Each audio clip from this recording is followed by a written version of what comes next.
హరే కృష్ణ హరే కృష్ణ ప్రభుజీస్ మాతాజీస్ అందరికీ కూడా దండవత్ ప్రణాం. నేటి గీతామృత కార్యక్రమానికి విచ్చేసిన భక్తులందరికీ కూడా స్వాగతం, సుస్వాగతం. మీ అందరికీ కోటి కోటి దండవత్ ప్రణామాలు.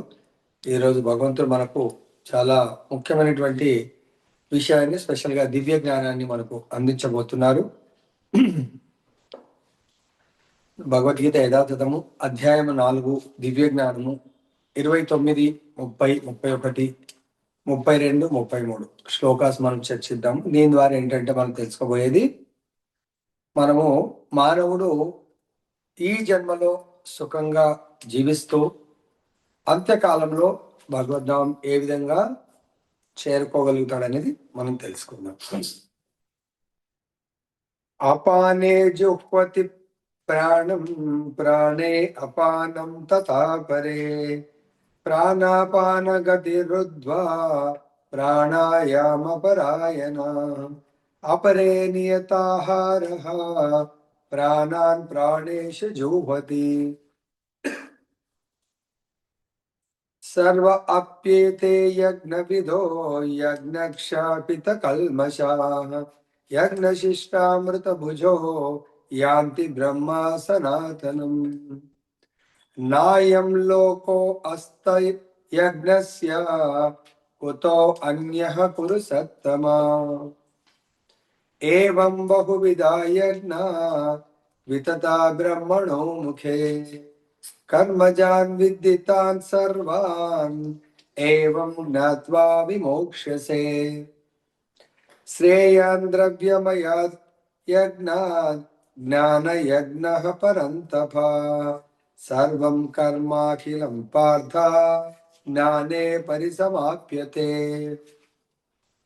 తాత్పర్యం భాష్యం శ్రీల ప్రభుపాదులు రచించారు.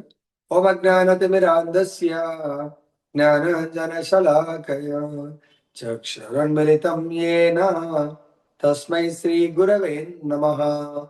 నమో ఓం విష్ణుపాదాయ కృష్ణప్రేష్ఠాయ భూతలే శ్రీమతే భక్తి స్వరూప దామోదర స్వామినిధి నామినే. నమో ఓం విష్ణుపాదాయ కృష్ణప్రేష్ఠాయ భూతలే శ్రీమతే భక్తి వేదాంత స్వామినిధి నామినే. నమస్తే సరస్వతే దేవే గౌరవాణి ప్రచారిణే నిర్విశేష శూన్యవాది పాశ్చాత్య దేశతారిణి. జయ శ్రీకృష్ణ చైతన్య ప్రభు నిత్యానంద శ్రీ అద్వైత గదాధర శ్రీవాసది గౌర భక్త వృంద. హరే కృష్ణ కృష్ణ కృష్ణ హరే హరే హరే రామ రామ రామ హరే హరే. ग्रंथराज श्रीमद् भगवद गीता की जय. श्री श्री राधा रमन लाल की जय. जगन्नाथ बलदेव सुभद्रा महारानी की जय. गौर निताय भगवान की जय. जगत गुरु श्री प्रभुपाद की जय. श्री श्रीपाद गुरु महाराज की जय. సో ఈరోజు భగవంతుడు మనకు మొదటి శ్లోకంలో ప్రాణాయామం గురించి మనకు బోధిస్తున్నారు. దాని ద్వారా మానవుడు ఏ విధంగా సుఖ జీవితాన్ని గడపగలుగుతాడు అంటే, సుఖ జీవితం అంటే ఇక్కడ మనం అర్థం చేసుకోవాల్సింది ఏంటంటే, మన భౌతిక దేహాన్ని కంట్రోల్ చేయాలి. దేహంకు ఉన్నటువంటి ఇంద్రియాలను కంట్రోల్ చేయాలి. ఎలా కంట్రోల్ చేయొచ్చు? ఇంద్రియాలు పరిపరి విధాలుగా పరిగెడుతున్నాయి అనుకొని మనకు శాంతి ఉండదు అన్నట్టు. దానికి చెప్తున్నారు సమాధి స్థితి. సో అష్టాంగ యోగాలో ప్రాణాయామం ఒకటి. సమాధిలో నిలవడానికి ప్రాణాయామ పద్ధతి పట్ల మొగ్గు చూపేటువంటి ఎవరైతే మనుషులు ఉంటారో వాళ్ళు ఏం చేస్తారంటే ఒక ప్రక్రియ ప్రాసెస్ చేస్తూ ఉంటారు. అంటే ప్రాక్టీస్ చేస్తూ ఉంటారు. ఏ ప్రాక్టీస్ చేస్తారు? ప్రాణవాయువును అపానవాయువును ప్రాణవాయువులో అర్పించడానికి సాధన. అంటే మనము ఈ చాప్టర్ మొత్తం యజ్ఞాల గురించి తెలుసుకుంటా ఉన్నాం. యజ్ఞం అన్నప్పుడు మనము భగవంతుడి ప్రీత్యర్థం అర్పించడం. ఇక్కడ వాయువుని, ప్రాణవాయువును అపానవాయువు ప్రాణవాయువులో అర్పించడం సాధన చేస్తూ ఉంటారు. అదేవిధంగా వాళ్ళు సిద్ధ సమాధి యోగాలో ఉండేవాళ్ళు మొత్తం శ్వాసని కూడా ఆపివేస్తూ ఉంటారు. ఇంకా శ్వాస వాళ్ళు దాదాపుగా ఆడదు వాళ్ళకు. దాని తర్వాత ఆహారాన్ని భుజించడాన్ని కూడా చాలా కంట్రోల్ చేస్తూ ఉంటారు. దీనికి మనము ఇటువంటి ఆ యోగా పద్ధతిలో భగవంతు యొక్క భక్తుల్లో ధ్రువ మహారాజ్ చాలా శ్రేష్టమైనటువంటి భక్తుడు. ఆయన కూడా ఈ విధమైనటువంటి కంట్రోల్స్ చేసి భగవంతుని మెప్పించడం జరిగింది. ఏంటంటే అది ధ్రువ మహారాజ్ తన చిన్న పిల్లవాడు 5 సంవత్సరాల బాల్య దశలో ఉన్నప్పుడు తన చిన్నమ్మ ద్వారా ఆయన పరపబడతాడు. ఆ అవమానాన్ని ఎదుర్కొంటాడు. ఏంటి అవమానం అంటే తన తండ్రి ఒడిలో కూర్చున్నప్పుడు ఆ చిన్నమ్మ వచ్చి, నీవు కూర్చోవడానికి అర్హత లేదు నీకు, ఎందుకంటే నా కుమారుడికి అర్హత ఉంది, నువ్వు నా గర్భంలో ఒకవేళ జన్మించి ఉంటే నీకు అర్హత ఉండేది అంటే ఆయన పాపం ఏడ్చుకుంటూ వాళ్ళ అమ్మ దగ్గరికి వెళ్తాడు. అమ్మ ఇలా ఇలా జరిగింది, నాకు నిజంగా అర్హత లేదా? వాళ్ళ అమ్మ అంటుంది, రాజుగారు అర్హత కల్పిస్తే కల్పించాను, రాజుగారు ఏమని లేదంటే ఇంకా నీకు మరి నాకు ఎలా, మరి ఎవరు అర్హత కల్పిస్తారు నాకు అంటే, సో వాళ్ళ మదర్ చెప్తుంది, నీకు ఆ భగవంతుడే ప్రతి ఒక్కరికి అర్హత కల్పిస్తాడు, మరి ఆ భగవంతుడు తలుచుకుంటే నీకు అర్హత వస్తుంది. అప్పుడు ధ్రువ భగవంతుడు ఎక్కడ ఉంటాడు? భగవంతుడు వనాల్లో ఉంటాడు. సో నువ్వు వెళ్ళి భగవంతుని గురించి వనంలో తపస్సు చేస్తే దొరుకుతాడు. అప్పుడు ధ్రువ మహారాజ్ భగవంతుని వెతుక్కుంటూ వెళ్తా ఉన్నాడు. అప్పుడు భగవంతుడు చైత్య గురు రూపంలో పరమాత్మ హృదయంలో ఉన్నటువంటి ధ్రువ మహారాజ్ హృదయంలో ఉన్నటువంటి పరమాత్మ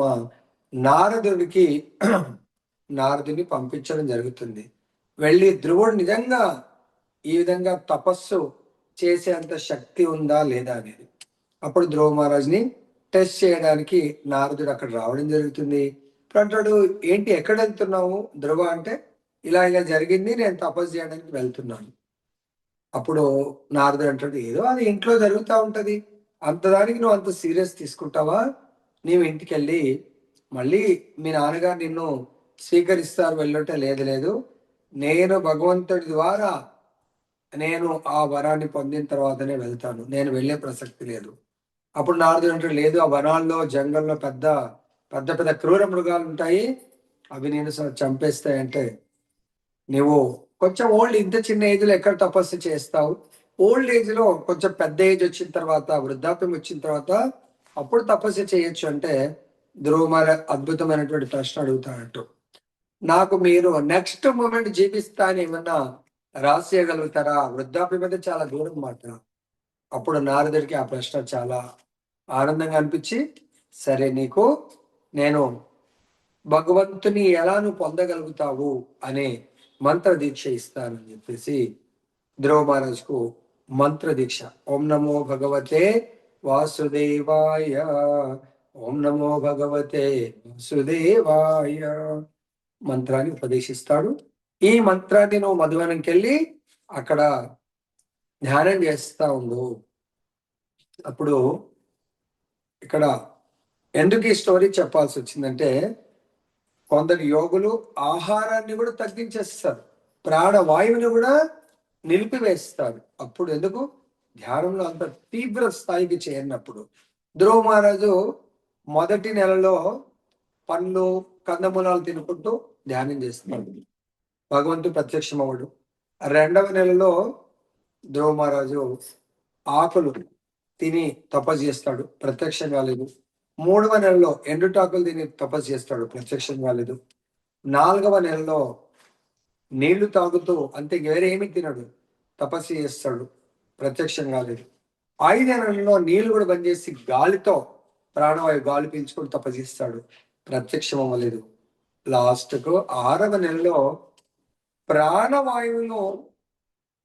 ప్రాణవాయువులోనే యజ్ఞంగా ప్రాణవాయువును కూడా భగవంతుడికి సమర్పిస్తాడు, అంటే ప్రాణవాయువు కూడా తీర్చుకోవట్లేదు.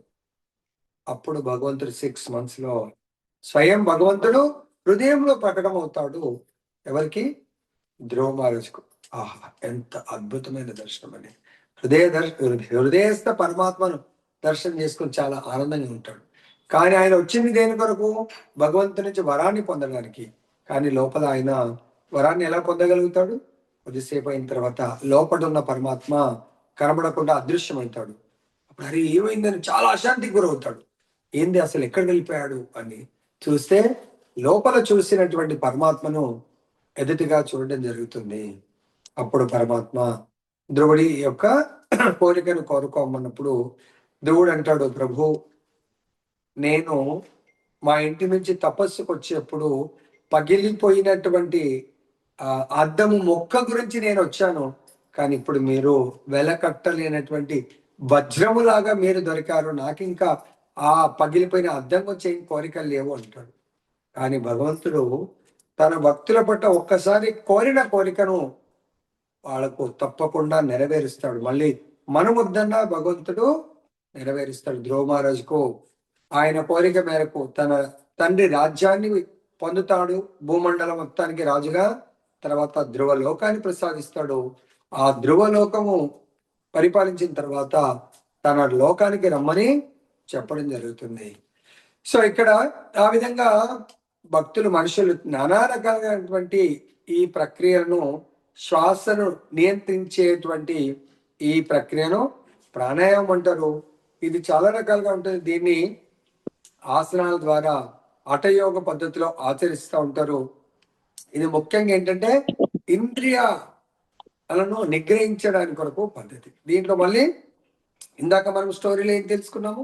ఇంద్రియాలను నిగ్రహించడం అంటే అది దేని కొరకు? ఆధ్యాత్మిక అనుభూతి కొరకు మాత్రమే అది పేర్కొనబడింది.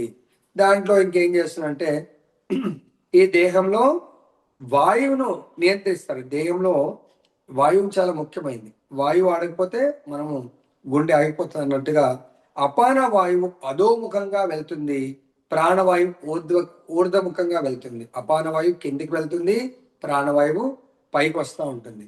సో వీళ్ళు ఏం చేస్తారంటే యోగులు, ప్రాణాయామ యోగి ఈ రెండింటిని కూడా ఒకదానికొకటి ఆపోజిట్ డైరెక్షన్లో దాన్ని విడుదల చేయడము ప్రాక్టీస్ చేస్తూ ఉంటారు. సో అక్కడ ఆ రెండు కూడా విరుద్ధ దశలో వెళ్ళి ఒక దగ్గర కలుస్తాయి అన్నట్టు. సో దాన్ని ఏమంటారు అంటే ఉచ్ఛ్వాస నిశ్వాసనలో అర్పిస్తూ ఉంటారు వాళ్ళు. దాన్ని రేచకం అంటారు. తర్వాత ఈ రెండు వాయువులు పూర్తిగా ఒక పాయింట్లో ఆగిపోతాయి అన్నట్టు. ఆగిపోయిన ఆ స్థితిని కుంభక యోగం అని అనడం జరుగుతూ ఉంది. కాబట్టి ఇక్కడ ఈ విధంగా ప్రాక్టీస్ చేయడం వల్ల దీని ఫలితం ఏంటి? ఈ యొక్క ప్రాణాయామ యోగం వల్ల ఆచార్యులు చెప్తున్నారు, భగవద్గీత చెప్తుంది, యోగులు వాళ్ళ యొక్క ఆయుష్ని పెంచుకుంటారంట. చాలా కాలం వాళ్ళు జీవిస్తూ ఉంటారు. కానీ ఇలా చాలా కాలం జీవించిన తర్వాత కూడా ఏదో ఒక రోజు మరణం అయితే తప్పదు. కానీ దీనికి అతీతమైనటువంటిది ఏంటంటే కృష్ణ భక్తి భావనాయుతుడైన వ్యక్తి సర్వదా దివ్యమైనటువంటి భగవత్ సేవలోని నెలకొని ఉంటాడు. ఆయన ఇవన్నీ యోగా పద్ధతి, అష్టాంగ యోగ పద్ధతి ద్వారా సో ఇంద్రియాలను నిగ్రహించవలసిన అవసరం లేదు. ఆయన కేవలం భగవంతుడి యొక్క సేవలో నెలకొనడం వల్లనే ఆయన యొక్క ఇంద్రియాలన్నీ నిగ్రహించబడతాయి. ఎప్పుడైతే ఇంద్రియాలను నిగ్రహిస్తూ మీరు జీవితాన్ని గడుపుతూ ఉంటారో, ఎవరి కొరకు? భగవత్ సేవ కొరకు మీరు ఇంద్రియాలు నిగ్రహించినట్టయితే మీరు ఒకానొక సందర్భంలో భగవద్ధామం అంటే ఇంద్రియాలు నిగ్రహించడం మనకేంటి లాభం అంటే ఆరోగ్యం బాగుంటుంది, ప్లస్ సుఖంగా జీవించవచ్చు. అంటే కోరికలు తక్కువైపోతాయి. కోరికలు మనకు తీర్చుకోలేనటువంటి కోరికలను కూడా మనము తెచ్చుకున్నాం అనుకోని అది తీరకపోవడం మనకు బాధ, అశాంతి, దుఃఖము. కానీ అదే కోరికలను భగవత్ ప్రీత్యర్థం మనము ఆ భగవంతుడికి సంబంధించినటువంటి కోరికలు నెరవేర్చుకోవడం ప్రారంభించామనుకొని సుఖంగా జీవిస్తాము. దానికి మనకు భగవద్గీతలో 14వ అధ్యాయము 26వ శ్లోకంలో చెప్తున్నారు ఎటువంటి అలవాట్లు మనం చేసుకోవాలా. మాంచయో అవ్యభిచారేణ భక్తి యోగేన సేవతే సగుణాన్ సమతీత్యైతాన్ బ్రహ్మ భూయాయ కల్పతే. సో ఇక్కడ మనము డే టు డే లైఫ్ లో మనము అశాంతి నుంచి, దుఃఖాన్ని నుంచి, బాధల నుంచి విడిపడాలంటే కొన్ని టెక్నిక్స్ చెప్తున్నారు. భగవంతుని ఎడ విశుద్ధ భక్తిలో ఎవరైతే నెలకొని ఉంటారో అతడు ఈ ప్రకృతి త్రిగుణాలను ఇమీడియట్ గా ఆయన దాటగలుగుతాడు. ఎప్పుడైతే ప్రకృతి త్రిగుణాలు దాటుతారో అప్పుడు ఆధ్యాత్మిక స్థితికి చేరుకొనగలుగుతాడు. ఆధ్యాత్మిక స్థితి అంటే ఏంటి? ఆత్మ సాక్షాత్కారము లేదా ఆత్మానుభవ స్థితి. మనం ఇప్పుడున్న స్థితి ఏంటి? దేహ అనుభవ స్థితి. ఇక్కడ ఏమన్నాడు? ఆధ్యాత్మిక స్థితి, భౌతిక స్థితి. భౌతిక స్థితి అంటే నేను దేహమును అని భావించడము, దేహమును అనుకోవటమే కాదు, దేహం కొరకు జీవించడము. కానీ ఎప్పుడైతే మనము భగవంతుడి సేవలో నియుక్తం అవుతామో అప్పుడు దేహ స్థితి నుంచి ఆత్మస్థితికి మనము ప్రమోట్ అవుతాము. ఎప్పుడైతే మనము అది ఎప్పుడు సాధ్యమవుతుంది? అటువంటి కృష్ణ భక్తి భావనలో ఉండేటువంటి వాళ్ళతో మనం ఎప్పుడైతే సాంగత్యం చేస్తామో మనము భగవంతుడు అచ్యుతుడు, మనం కూడా ఆ అచ్యుతుడి యొక్క పాద పద్మాలను ఆశ్రయిస్తే మనం కూడా అచ్యుత అంటే పతనము, అచ్యుత అంటే పతనము కానటువంటిది, పతనము లేకుండా ఉండేటువంటి స్థితిని పొందుతాము. ఆ పతన రాహిత్యము అంటే నేను మళ్ళీ మళ్ళీ పునర్జన్మ తీసుకోవడం అంటే పతనము.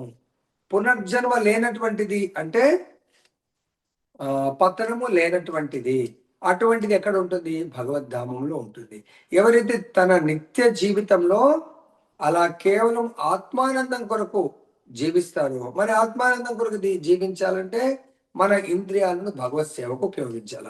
ఈ ఇంద్రియాలు పనిచేయాలంటే మనకి ఏం కావాలా? ఇంధనం, ఆహారం కావాలా. ఆహారం కేవలం కృష్ణ ప్రసాదాన్నే, భగవంతుడికి సమర్పించినటువంటి ప్రసాదాన్ని ఎప్పుడైతే తింటామో ఈ ఇంద్రియాలన్నీ కూడా గుణాతీతంగా పనిచేస్తాయి. మనం అప్రసాదం తీసుకుంటే ఈ ఇంద్రియాలు, చేతులు, కాళ్ళు, కళ్ళు కొన్నిసార్లు తమోగుణంలో పనిచేస్తాయి, కొన్నిసార్లు సత్వగుణంలో పనిచేస్తాయి, కొన్నిసార్లు రజోగుణంలో పనిచేస్తాయి. ఎప్పుడైతే ఈ ఇంద్రియాలు ఈ త్రిగుణాలలో పనిచేస్తాయో నెక్స్ట్ లైఫ్ మళ్ళీ త్రిగుణాలతో కూడుకున్నటువంటి దేహము రావడం జరుగుతుంది. మరి అలా మనము ఎప్పటి వరకు వస్తాము? ఈ భౌతిక ప్రపంచంలో పాప పుణ్య కర్మల చక్రంలో తిరుగుతాం కదా, అప్పటి వరకు మళ్ళీ మళ్ళీ జన్మ తీసుకుంటాము. అప్పుడు మనకి ఏం చెప్తున్నారంటే భగవంతుడు ఈ పాప పుణ్య కర్మలన్నింటినీ కూడా యజ్ఞ రూపంలో భగవంతుడికి ఒకవేళ సమర్పించినట్టయితే అటువంటి పాప పుణ్యాల నుండి, ముఖ్యంగా పాపాల నుంచి శుద్ధపడతారు, పవిత్రులవుతారు. ఏ విధంగా? మనం భగవత్ ప్రీత్యర్థము యజ్ఞాలను ఒకవేళ నిర్వర్తిస్తే ఆ యజ్ఞ ఫలము అమృతం లాంటిది. లైక్ వీళ్ళు ఇప్పుడు దేవతలు, దానవులు ఏ యజ్ఞం చేశారు? సముద్ర మథనం అనే యజ్ఞం చేశారు. దాంట్లోంచి ఏమొచ్చింది? ఆలాహలం వచ్చింది. ఆలాహలాన్ని వీళ్ళందరినీ రక్షించడానికి శివుడిని వేడుకుంటే శివుడు ఆలాహలాన్ని పానం చేశారు. దాని తర్వాత లక్ష్మి రావడం జరిగింది, ఐరావతం రావడం జరిగింది, తర్వాత అమృతం కూడా రావడం జరిగింది. ఎన్నో రకాలు సముద్రం నుంచి వెళ్ళడం జరిగింది. కాబట్టి ఇక్కడ మనం అదేంటి? యజ్ఞం. ఇప్పుడు రామచంద్రుడు పుత్ర కామేశ్వరి యజ్ఞం దశరథ మహారాజు చేయడము, దాని నుంచి వచ్చిన యజ్ఞ ఫలం ద్వారా రామచంద్రుడు ఆవిర్భవించడం జరిగింది. ఆ విధంగా యజ్ఞ ఫలం మనం కూడా భగవత్ ప్రీత్యర్థం మనం ఎప్పుడైతే యజ్ఞాలు చేస్తామో దాని నుంచి రిజల్ట్ అమృతం లాంటి రిజల్ట్ వస్తుంది అన్నట్టు. మరి ఆ యొక్క రిజల్ట్ మనం ఏం చేస్తుంది? మన నిజధామము, సొంత ఇల్లు అయినటువంటి వైకుంఠ ధామం వైపు మనని నడిపిస్తుంది. ఇక్కడ ఈ బంధనాల నుంచి చాలా సులభంగా మనము బయటపడే అవకాశం ఉంటుంది.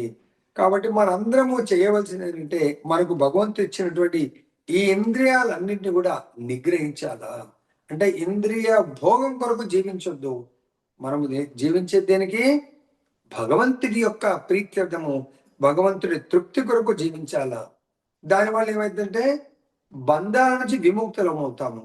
మన ఇంద్రియాల కొరకు, మన తోటి వాళ్ళ ఇంద్రియాల కొరకు. ఇంద్రియాలంటే ఏం లేదండి, కళ్ళు మామూలు స్థితిలో భౌతికమైనటువంటి విషయాలను వాళ్ళు ఏమనుకుంటారు, వీళ్ళు ఏమనుకుంటారు, లేకుండా అదే సినిమాలు అవి వినాలనుకుంటుంది. దానివల్ల మన సమయం అంతా వృధా అవుతుంది. సపోజ్ ఎగ్జాంపుల్, మనం ఏదన్నా ఎంతో కాలం నుంచి కోరుకుంటున్నటువంటి ఎగ్జామ్ రాయాలనుకుంది, వచ్చేసింది నోటిఫికేషన్, అక్కడ వెళ్ళి ఏదో సినిమా స్టోరీ ఆ సినిమా ఊహించుకుంటూ గుర్తు తెచ్చుకుంటే సమయం మొత్తం అయిపోతుంది, ఎగ్జామ్ రాయలేము, ఎగ్జామ్ ఫెయిల్ అవుతాం. కాబట్టి మన ఈ జీవితం అనే మన ప్రయాణంలో మనం గుర్తు తెచ్చుకోవాల్సింది భౌతికమైనటువంటి విషయాలు గుర్తు తెచ్చుకుంటే ఇక్కడే మనము తిరిగి జన్మిస్తాము. ఆధ్యాత్మికమైనటువంటి విషయాలను అంటే భగవంతుడి ధామము, భగవంతుడిని, భగవద్భక్తుల్ని, భగవత్ సేవను గుర్తు తెచ్చుకుంటే ఇమ్మీడియట్ గా అక్కడికి ప్రమోట్ అవ్వడము జరుగుతుంది. ఈ యజ్ఞాలన్నీ భౌతిక అస్తిత్వ పాపం నుండి శుద్ధి పడడానికి మనిషికి తోడ్పడతాయి. జీవితంలోని ఈ ప్రగతి ద్వారా మనిషి ఈ జన్మలో సుఖవంతుడు, ఐశ్వర్యవంతుడు కావడమే కాకుండా నిరాకార బ్రహ్మంలో ఐక్యం చెందడం ద్వారానో లేదా దేవదేవుడైన శ్రీకృష్ణుతో సాంగత్యం ద్వారానో నిత్యమైన భగవద్ధామంలో ప్రవేశించగలుగుతాడు. యజ్ఞాలు మనకు భగవంతుడు రకరకాలైనటువంటి యజ్ఞాలను బోధించారు. కలియుగానికి భగవంతుడు ఏం బోధించారంటే కృతే ధ్యాయతో విష్ణు త్రేతాయాం యజతో మకై ద్వాపరే పరిచర్యాయై కలో తత్ హరికీర్తనం. కలియుగంలో హరినామ సంకీర్తన. హరే కృష్ణ కృష్ణ కృష్ణ హరే హరే, హరే రామ రామ రామ హరే హరే. ఈ విధంగా చైతన్య మహాప్రభు ఈ యొక్క హరినామ సంకీర్తన నిత్య నిరంతరము గోలోకంలో భక్తులందరూ భగవంతుని కీర్తిస్తూ వాళ్ళు సుఖవంతమైనటువంటి జీవితాన్ని గడుపుతారు. అక్కడ ఆత్మస్వరూపులు, ఇక్కడ మనము ఆత్మస్వరూపులమే, కానీ భౌతిక దేహాన్ని ధరించడం వల్ల ఆ దేహ చైతన్యంతో జీవిస్తున్నాము. కానీ ఎవరైతే ముక్తాత్మలు ఉంటారో దేహ చైతన్యం నుంచి ఆత్మ చైతన్యంలో జీవిస్తూ ఉంటారు. వాళ్ళని చూసి మనం కూడా వాళ్ళు నిత్యము నిరంతరం ఆనందమయ జీవితంలో ఉంటారు. కారణము ఆత్మ అనుభవ స్థితిలో ఉంటారు. నేను ఆత్మను. కాబట్టి ఈ దేహానికి సంబంధించినటువంటి సుఖము దుఃఖము పెద్ద ప్రభావం ఉండదు వాళ్ళకు. లాభ నష్టాలు పెద్ద ప్రభావం ఉండదు. ఎందుకు? ఆయనకి దేహానికి సంబంధించినటువంటి లావాదేవీలతో ఏమీ పని లేదు. లైక్ ఎగ్జాంపుల్ పెద్ద ఇండస్ట్రియల్ ఇస్తున్నాడు. ఆయన మన స్టేట్ మొత్తం 100 బ్రాంచ్లు ఉన్నాయనుకోండి. 100 బ్రాంచ్ల్లో 100 క్యాషియర్లు ఉంటారు. ఆ 100 మంది క్యాషియర్లు రోజు ఎంత కలెక్షన్ అవుతుంది అనేది వాళ్ళు ఏమన్నా ఒకరోజు తక్కువ వచ్చు, ఒకరోజు ఎక్కువ వచ్చు. సో దాంతో వాళ్ళకి ఏమన్నా ప్రభావితులు అవుతారా? ఒకరోజు 1,00,000 రూపాయలు అవ్వచ్చు, ఒకరోజు 10,000 అవ్వచ్చు. దాంతో వాళ్ళు ప్రభావితులు కాదు. ఎందుకు? ఆ క్యాష్ వాళ్ళకి సంబంధించింది కాదు, అది వాళ్ళ ఓనర్ గారికి సంబంధించింది. అదేవిధంగా ఈ దేహ సుఖాలు మనకు సంబంధించింది కాదు, మనకు సంబంధించింది ఆత్మ సుఖం. ఒకవేళ దేహ సుఖాలను కోరుకుంటే ఆ సుఖాన్ని ఎవరైతే మనకి ఇస్తున్నారో మళ్ళీ మనము రుణాన్ని తీర్చుకోవాలి. లైక్ ఎగ్జాంపుల్, నా దగ్గర ఇల్లు కొనుక్కోవడానికి డబ్బులు లేవు, కానీ ఒక బ్యాంక్ అతను వచ్చి నాకు నేను లోన్ ఇస్తానండి లోన్ తీసుకున్నాం. ఏం చేయాలా? ఇంట్లో ఉండొచ్చు, కానీ మీరు 20 సంవత్సరాలు అప్పు కడుతూనే ఉండాలి. అంటే రుణములో రెంట్ పే చేయాల్సిన ప్లేస్ లో మనం అప్పు కడుతూ ఆ ఇంట్లో జీవించాలి. ఒకవేళ అలాంటి అప్పు లేకుండా మనకేదో చిన్న ల్యాండ్ ఉంది, చిన్న కుటీరం వేసుకొని జీవిస్తున్నాం అనుకోండి, ఎవరికి అప్పు కట్టేది ఉండదు, రుణానుబంధంలో ఉండవు. అదేవిధంగా ఇక్కడ మనము భగవంతుడి యొక్క సేవలో మనము నియుక్తమైతే, అంటే ప్రతిదీ భగవంతుడికి అర్పణంగా మనం నియుక్తం చేస్తే ఎవ్వరికి కూడా అప్పులో ఉండదు. సపోజ్ మనము ఈ దేహాన్ని మినిమం లెవెల్లో సుఖాన్ని ఇస్తూ ఏదైతే అవసరమో దానికి మాత్రం మనము ఖర్చు పెడుతూ, అంటే దాన్ని కూడా ఖర్చు పెట్టడం అంటే మనకి ఇక్కడ ఏం చెప్తుందంటే, మనం సుఖంగా ఉండాలంటే ఫస్ట్ ఈ దేహానికి భోజనం కావాల. మరి ఆ భోజనం అనే దానికి మనకు 3వ అధ్యాయం భగవంతుడు 13వ శ్లోకంలో చెప్పారు. ఏమన్నారు? యజ్ఞశిష్టాశినస్తంతో ముచ్చంతే సర్వకి విషయ్ భుంజతే తే త్వగం పాప ఏ పచంత్యాత్మ కారణ. సో మనము జీవించడానికి కావాల్సింది ఆహారం. ఆ ఆహారంతోనే మన పాపకర్మ స్టార్ట్ అవుతుంది. మనం ఎప్పుడు ఏం చేయాలా?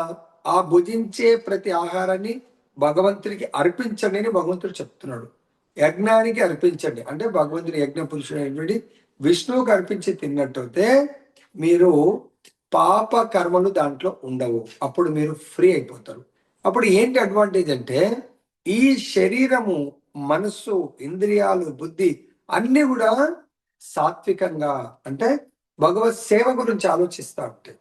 సత్వగుణంలోనే అట్లీస్ట్ సర్వీస్ చేయడము జరుగుతుంది.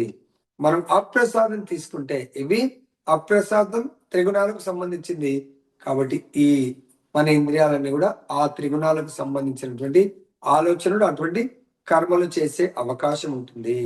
కాబట్టి ఇక్కడ ఓ కురువంశ శ్రేష్ఠుడా, యజ్ఞము లేకుండా మనిషి ఈ లోకంలో లేదా ఈ జీవితంలో ఏనాడు సుఖంగా జీవించలేడు.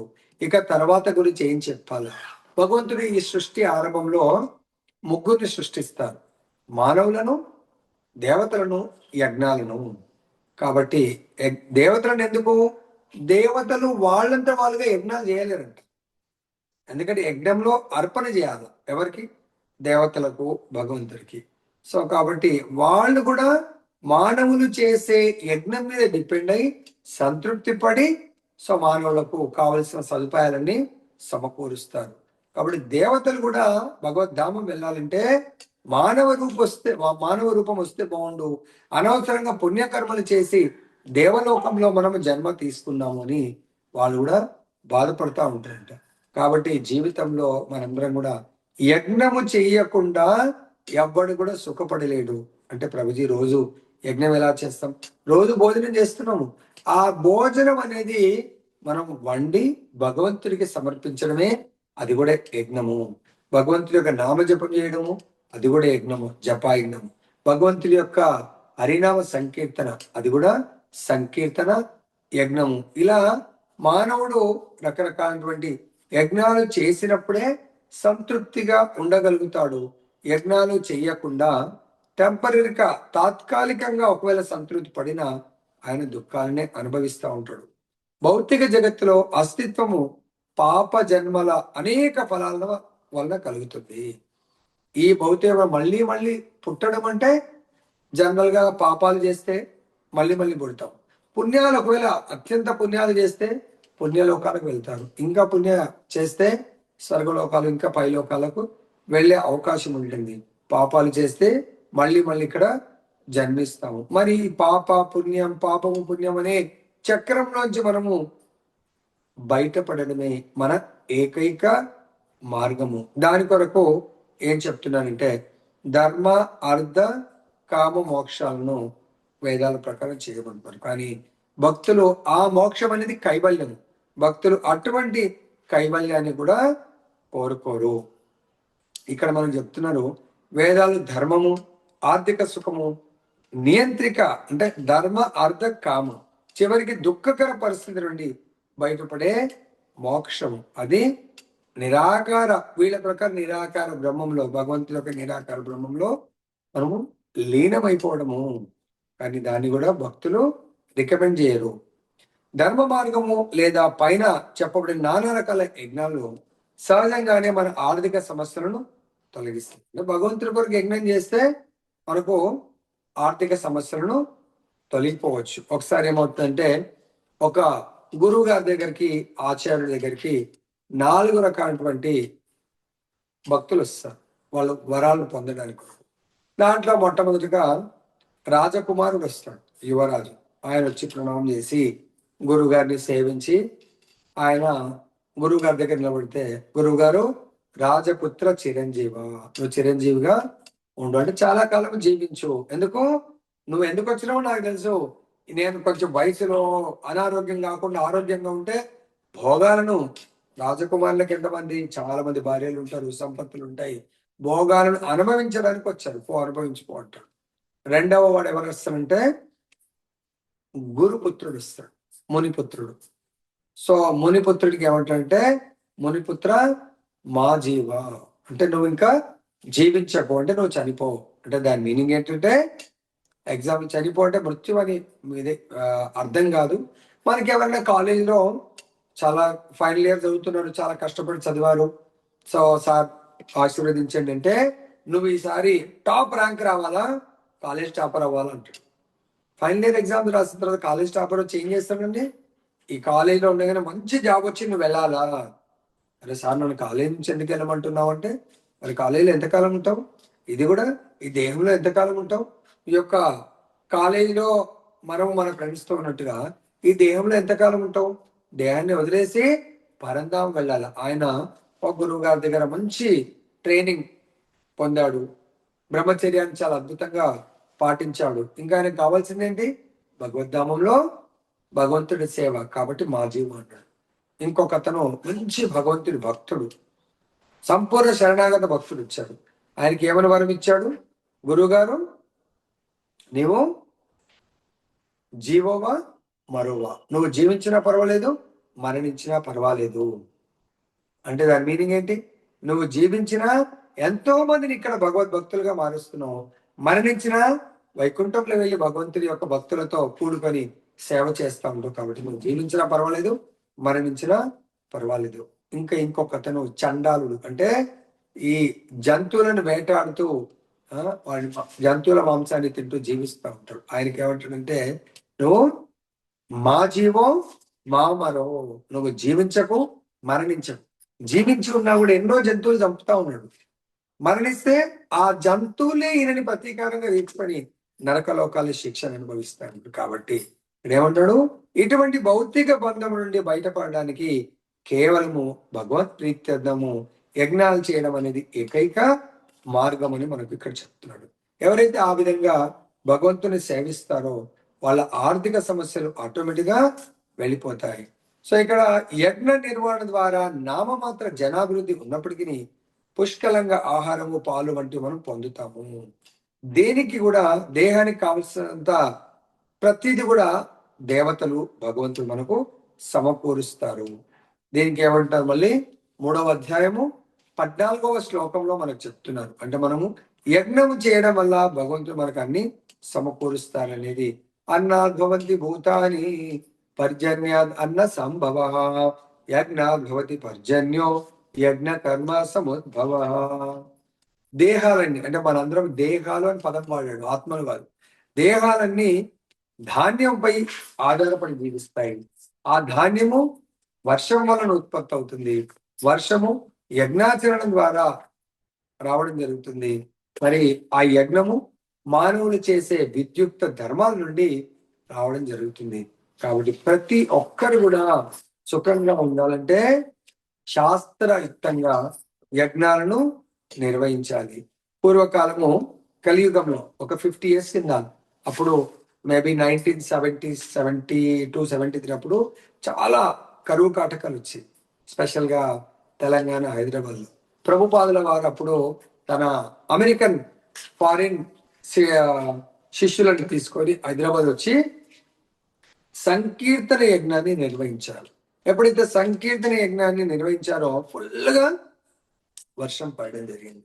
కాబట్టి కలియుగంలో ది బెస్ట్ యజ్ఞ సంకీర్తన యజ్ఞం. ఇంటింట సంకీర్తన యజ్ఞం చేయాలి, ప్రతి ఇంట్లో జపా యజ్ఞము చేయాలి, ప్రతి ఇంట్లో భాగవత యజ్ఞం జరగాలి, ప్రతి ఇంట్లో గీతా యజ్ఞము జరగాలి. ఇప్పుడు అంతా కూడా గీతా జయంతి మొన్ననే మనం జరుపుకున్నాము.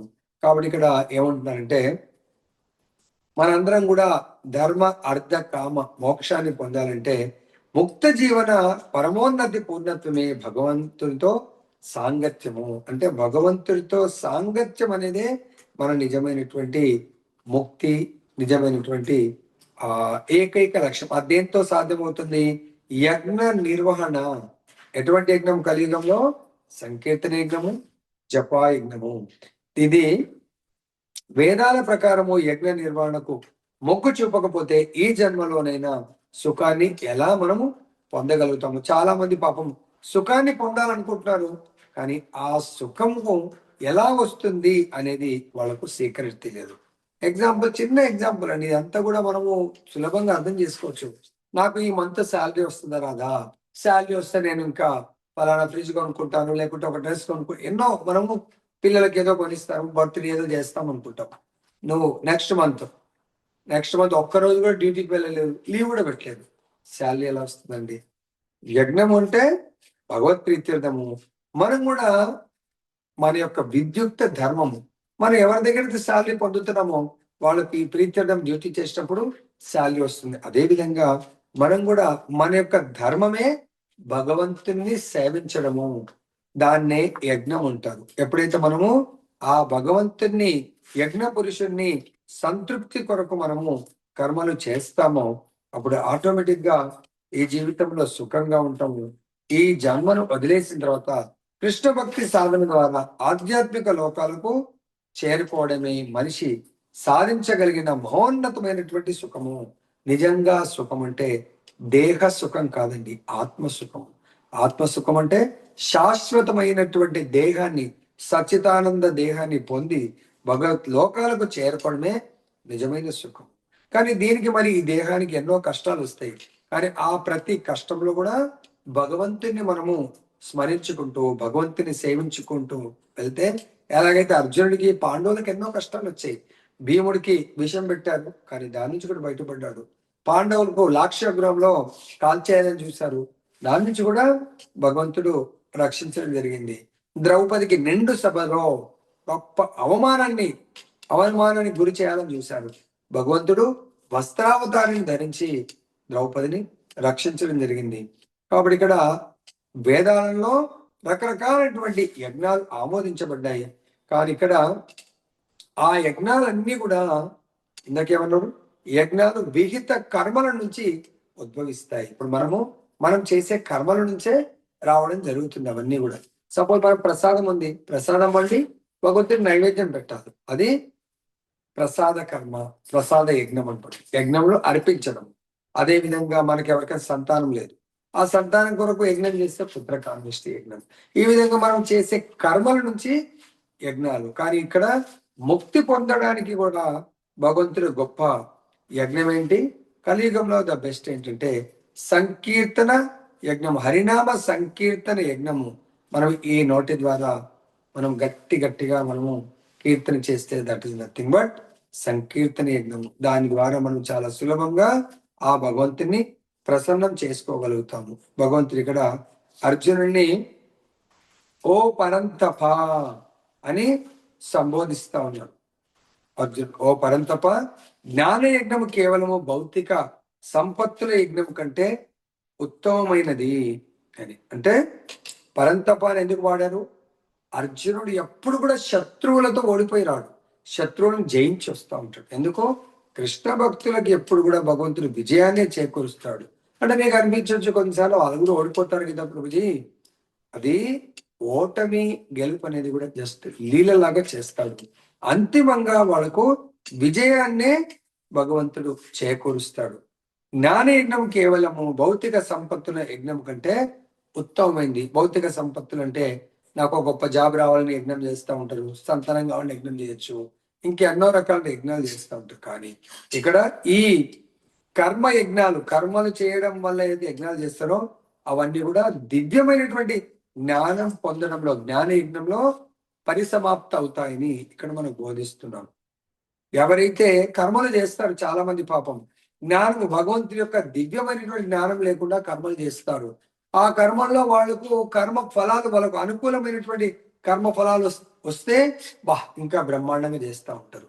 కానీ భగవత్ సేవలో మనం తెలుసుకోవాల్సింది ఏంటంటే అన్ని అనుకూలమైన రిజల్ట్ రావు, చాలా మటుకు ప్రతికూలమైన రిజల్ట్ భగవంతుడు ఇవ్వచ్చు. ఎందుకంటే అనుకూలమైనటువంటి మనకు ఫలాలు వస్తే మనం ఇక్కడే భౌతిక ప్రపంచంలోనే ఇంకా కర్మయజ్ఞాలు చేస్తూ చాలా బాగుంది, ఆనందంగా ఉండొచ్చు అనుకుంటాం. కానీ మనకు ప్రతికూలం ఎందుకు ఇస్తాడంటే హరి అంటే హరించేవాడు.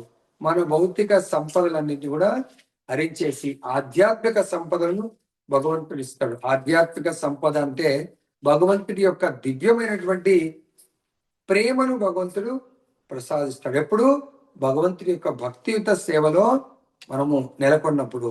భక్తియుక్త సేవకి ఇక్కడ ఏమంటారు, యజ్ఞాల రూపంలో కొలుస్తూ ఉన్నారు. సో ఇక్కడ మనకు యజ్ఞాలు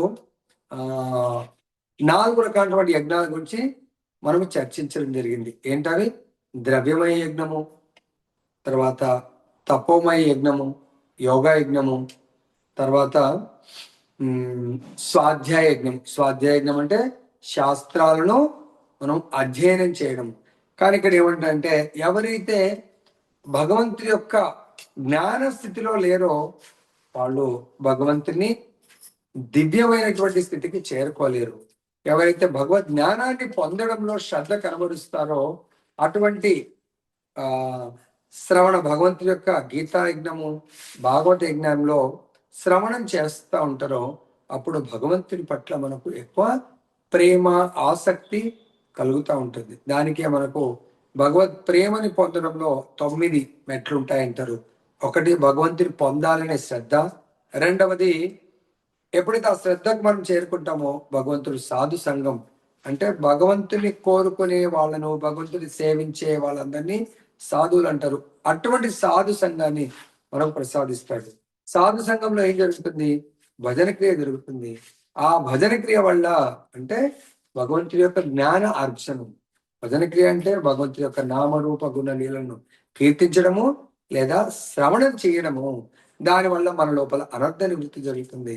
ఎప్పుడైతే మన లోపల అనర్థ నివృత్తి అంటే మన లోపల కామపూరితమైనటువంటి కోరికలు, నేను దేహము, నేను ఇక్కడే తిరిగి తిరిగి సుఖాలను పొందాలి అనే కోరికల్ని అనర్థ నివృత్తి అంటారు.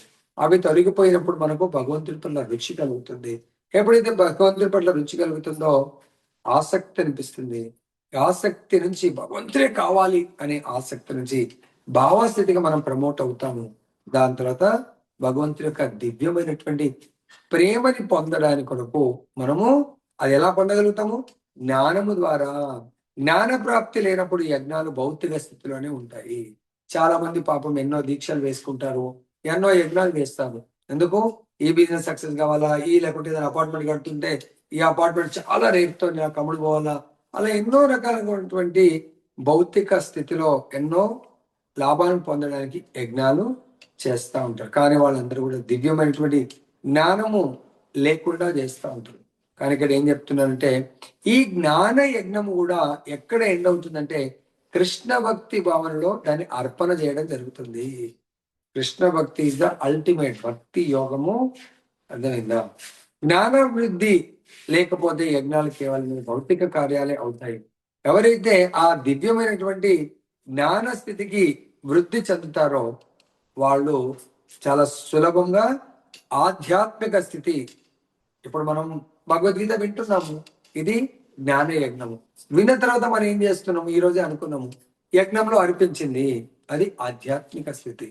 సో అది భక్తియుక్త సేవ. తర్వాత ఈ జ్ఞానాన్ని మనం పొందాము, సో మనం భగవంతుడి యొక్క గుణగణాలు కీర్తన చేయాలి, అది కీర్తన సేవ. ఈ విధంగా జ్ఞానము ద్వారా మన ఈ శరీరాన్ని ఏ విధంగా భగవత్ సేవలో నియుక్తం చెయ్యాలి అనేది మనకు అర్థమవుతుంది. దివ్య జ్ఞాన స్థితికి వృద్ధి చెందినప్పుడు ఆ కార్యాలు ఆధ్యాత్మిక స్థితిలోకి ప్రవేశిస్తాయి. భావనలో భేదాలను బట్టి యజ్ఞ కార్యాలు ఒక్కొక్కప్పుడు కర్మకాండగా అంటే కామ్యకర్మలు, ఒక్కొక్కప్పుడు జ్ఞానకాండగా సత్య అన్వేషణలో జ్ఞానముగా పిలువబడతాయి. కానీ ఫైనల్ గా ఇక్కడ జ్ఞానము వీటికంటే కర్మకాండలో ఉన్న వాటికంటే కూడా ఈ కర్మల ద్వారా చేసే యజ్ఞాల కంటే జ్ఞాన యజ్ఞం కంటే భక్తి యోగం చాలా ముఖ్యమైనది. కానీ అట్లీస్ట్ మనము జ్ఞానము స్థితి కన్నా మనము ఉద్ధరింపబడాలి. అక్కడి నుంచి మనం భక్తి యోగాన్ని నిర్వర్తించవచ్చు. సో జ్ఞానం అంటే మనకు చదువు పెద్ద స్కాలర్ పండితులే కాదు, అట్లీస్ట్ శ్రవణం చేసి మనం ఏం చెయ్యాలి, ఏం చెయ్యకూడదు అని తెలుసుకోవడమే జ్ఞానము. దాన్ని ఎలా తెలుసుకోవాలి, జ్ఞాన స్థితికి మనం ఎలా ప్రమోట్ అవ్వాలనేది రేపు మనము తెలుసుకుందాం. కాకపోతే ఇదంతా కూడా కంప్లీట్ గా మీరు అందరూ భగవద్గీత వినండి. అప్పుడు అందరూ కర్మ స్థితి నుంచి జ్ఞాన స్థితికి, దాని నుంచి ఆ జ్ఞానాన్ని ఎవరి ద్వారా ఎలా పొందాలనేది రేపు తెలుసుకుందాము. దాని తర్వాత ఎలా మన జీవితంలో ఇంప్లిమెంట్ చేయాలి అనేది మనము రేపటి క్లాస్ లో నేర్చుకుందాము.